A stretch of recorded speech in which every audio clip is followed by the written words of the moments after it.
حضرت عبداللہ ابن عمر رضی اللہ تعالی عنہما سے روایت ہے کہ رسول اللہ صلی اللہ علیہ وسلم نے دو قسم کے لوگوں کو قابل رشک قرار دیا، یعنی ان پہ رشک کیا جا سکتا ہے۔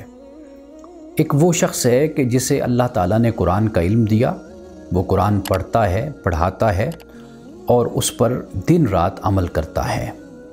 اور دوسرا وہ شخص ہے کہ جسے اللہ سبحانہ و تعالیٰ نے مال اور دولت سے نوازا ہے اور وہ دن رات اس مال اور دولت کو صحیح جگہ پر خرچ کرتا ہے۔ اس حدیث میں تین باتیں قابل توجہ ہیں۔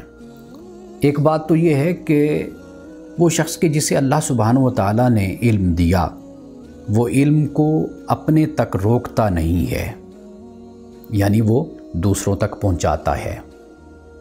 اور دوسری بات یہ ہے کہ اللہ سبحانہ و تعالیٰ نے علم دیا تو وہ اس علم پہ عمل کرتا ہے۔ اور تیسری بات قابل توجہ یہ ہے کہ جسے اللہ نے مال اور دولت عطا کیا، وہ اپنے مال کو صحیح جگہ پر خرچ کرتا ہے۔ اگر ایک شخص علم رکھتا ہے لیکن وہ علم کو بانٹتا نہیں ہے تو اللہ کے ہاں وہ جواب دہ ہے۔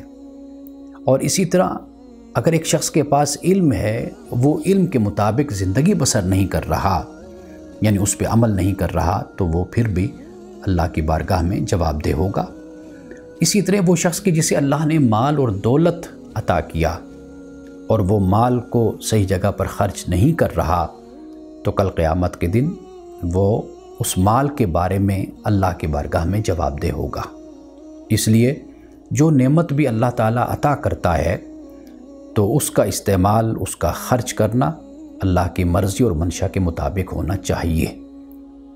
اور جو شخص اللہ کے دیے ہوئے علم اور مال کو اللہ کی مرضی اور اس کی منشا کے مطابق اور اس کی رضا کے مطابق استعمال نہیں کرتا اور اس کو پھیلاتا نہیں ہے اور خلق خدا کو اس سے فائدہ نہیں پہنچاتا، تو وہ اللہ کی بارگاہ میں کل قیامت کے دن جواب دہ ہوگا۔